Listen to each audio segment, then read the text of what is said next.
Good morning students. That class is related to product development, that is the part of marketing management subject. ये जो class हो संबंधित है product development से, जहाँ से कि आपके MCQ क्वेश्चंस बनते हैं, इम्पॉर्टेंट चैप्टर है। तो यहाँ से पहला क्वेश्चन जो आपके एग्ज़ाम में पूछा जाता है, केजेन इज रिलेटेड टू, केजेन संबंधित है, किससे संबंधित है। पहला ऑप्शन दिया गया है क्वालिटी मैनेजमेंट, या तो क्वालिटी मैनेजमेंट आपके ऑप्शन में रहेगा या कंटिन्यूअस इम्प्रूवमेंट रहेगा, दोनों में से एक दिया जाता है। बी ऑप्शन दिया गया है लिमिटेड इम्प्रूवमेंट, सीमित सुधार, सी में दिया गया है बोथ एंड बी, दोनों एवं बी। और चौथा ऑप्शन दिया गया है ऑप्शन नंबर डी, जो दिया गया है नन ऑफ एबव, उपरोक्त में से कोई नहीं। तो केजन किससे संबंधित है, यहाँ से कई क्वेश्चन पूछे जाते हैं, 5-6 क्वेश्चन पूछे जाते हैं आपके बिजनेस मैनेजमेंट सब्जेक्ट में, मैनेजमेंट सब्जेक्ट में, बिजनेस ऑर्गेनाइजेशन वाले पार्ट्स में भी, प्रोडक्शन मैनेजमेंट में, आपके यहाँ पर मार्केटिंग मैनेजमेंट में, हर जगह पर यहाँ से क्वेश्चन पूछा जाता है, 3-4 क्वेश्चन।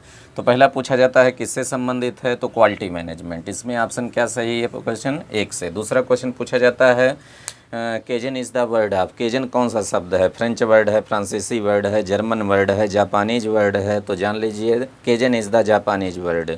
और तीसरा पूछा जाता है आपके एग्जाम में हु डेवलप्स द केजन, केजन को किसने डेवलप किया, तो ये जापानीज़ थे, इसीलिए जापानीज़ थ्योरी बोला जाता है इसको। और ये जो डेवलप किया गया था ईसान मसाई द्वारा जो है, इसको डेवलप किया गया था। तो आप लोग जानते रहिए, जो मोस्ट पॉपुलर क्वेश्चन यहाँ से पूछा जाता है किससे संबंधित है, from which that is related to kaizen word, that is related to quality management और कंटिन्यूअस इंप्रूवमेंट।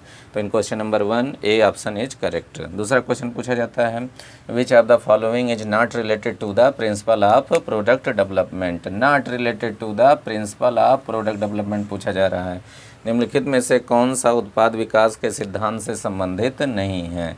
तो आप लोगों को बताए हैं 4 principle of the product development. पहला होता है स्टैंडर्डाइजेशन, दूसरा होता है डाइवर्सिफिकेशन, तीसरा होता है सिंप्लीफिकेशन, और चौथा दिया गया है यहाँ पर उपरोक्त में से कोई नहीं। तो तीनों ऑप्शन सही है, तीनों ऑप्शन सही है। तो यहाँ पूछा जा रहा है कौन सा सिद्धांत नहीं है, which are the not related to the principle. तो तीनों जब रिलेटेड, चौथा ऑप्शन क्या होगा, नन ऑफ द अबव। तो in question number 2 option D is correct. Question number 2 में ऑप्शन डी सही है। तीसरा क्वेश्चन पूछा जाता है बहुत ही इंपॉर्टेंट, इस चैप्टर का सबसे important question, most important, test marketing. बार बार ये क्वेश्चन बार इंटरव्यू, हर जगह के कॉम्पिटिशन में पूछा जाता है। Test marketing is related to, विपणन परीक्षण संबंधित है, किससे संबंधित है। तो पहला दिया गया है प्रोडक्ट प्लानिंग, उत्पाद नियोजन से, दूसरा दिया गया है प्रोडक्ट डेवलपमेंट, उत्पाद विकास से, तीसरा दिया गया है चैनल ऑफ डिस्ट्रीब्यूशन, वितरण माध्यम से, और चौथा दिया गया नन ऑफ दीज। तो जो टेस्ट मार्केटिंग है that is the most important step of the process of the product development. जो उत्पाद विकास का जो चरण होता है उसका एक बहुत महत्वपूर्ण स्टेप है, चौथे या 5वें नंबर पे आता है। टोटल 7 स्टेप्स हैं मार्केट न्यू प्रोडक्ट डेवलपमेंट के। तो ये जो है आपका टेस्ट कमर्शलाइजेशन से पहले आता है। तो नेक्स्ट जो है क्वेश्चन यहाँ से पूछा जाता है which of the following is called the last step of new product development या प्रोडक्ट डेवलपमेंट। निम्नलिखित में से उत्पाद विकास का अंतिम चरण किसे कहा जाता है। पहला दिया गया है आइडिया स्क्रीनिंग, विचारों की खोज, दूसरा दिया गया है आइडिया स्क्रीनिंग, विचारों की जांच पड़ताल, तीसरा दिया गया है टेस्ट मार्केटिंग, विपणन माध्यम, और चौथा दिया गया है कमर्शियलाइजेशन ऑफ प्रोडक्ट, उत्पाद का वाणिज्यीकरण। तो इसमें कौन सा ऑप्शन सही है, ये फर्स्ट ऑप्शन होता है प्रोडक्ट डेवलपमेंट का, ये आपका सेकंड ऑप्शन है।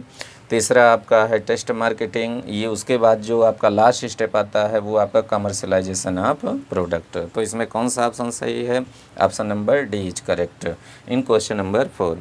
पांचवा जो है क्वेश्चन पूछा जाता है fifth question which of the following factor affects the new product development, affects the new product development means कौन सा तत्व है जो कि उत्पाद विकास को प्रभावित करता है। तो पहला दिया गया टेक्नोलॉजी, टेक्नोलॉजी भी इफेक्ट करती है, जितना ही बढ़िया टेक्नोलॉजी रहेगा उतना ही प्रोडक्शन न्यू प्रोडक्ट ज़्यादा से ज़्यादा बनेंगे। दूसरा है फाइनेंस, वित्त भी प्रभावित करता है, जितना ही ज़्यादा पैसा आपके पास रहेगा उतने ज़्यादा चीज़ों को आप बनाएंगे। तीसरा दिया गया style and fashion of society, समाज की शैली एवं फैशन, सोसाइटी में जितने ही तेज़ी से स्टाइल फैशन चेंज होते हैं उतने ज़्यादा प्रोडक्ट की डिमांड बढ़ती है, पुरानों की घटती है, नए की बढ़ती है due to the western culture in the world. पूरे संपूर्ण विश्व में जो पश्चिमी जो संस्कृति फैले, जो एलपीजी कॉन्सेप्ट आया हुआ है, विदेशी कंपनियां आ रही हैं, बहुत तेज़ी से चेंज कर रही हैं हर एक कंट्री की सोसाइटी को, समाज को। तो ये style of fashion most important present time product development. और चौथा दिया गया है लॉ ऑफ दीज, उपरोक्त सभी। तो देखिए यहाँ पर ए भी सही है, बी भी सही है ऑप्शन, सी भी इफेक्ट करता है। तो देखिए चौथा ऑप्शन में ज़रूर रहेगा। बेस्ट ऑप्शन अब इसमें कौन सा है, तो बेस्ट ऑप्शन देखिए मिल गए यहाँ पर, ऑल ऑफ दीज उपरोक्त सभी। तो in question number 5 option number D is correct. तो यहाँ पर जो है क्वेश्चन 5 में डी ऑप्शन सही है। तो ये आप लोगों का बहुत इंपॉर्टेंट क्वेश्चन थे प्रोडक्ट डेवलपमेंट से। नेक्स्ट जो वीडियो आ रही है, नेक्स्ट क्लास आ रही है, वो आपका रहेगा प्राइसिंग से, जो कि मोस्ट इम्पॉर्टेंट है। Pricing is called the second P of marketing. Pricing को दूसरा पी बोला जाता है। तो नेक्स्ट वीडियो में वो सब क्वेश्चन रहेगा, आप लोग इसको जल्दी से तैयार कर लीजिए। नेक्स्ट वीडियो कुछ देर में आ रही है, तब तक के लिए थैंक यू क्लास।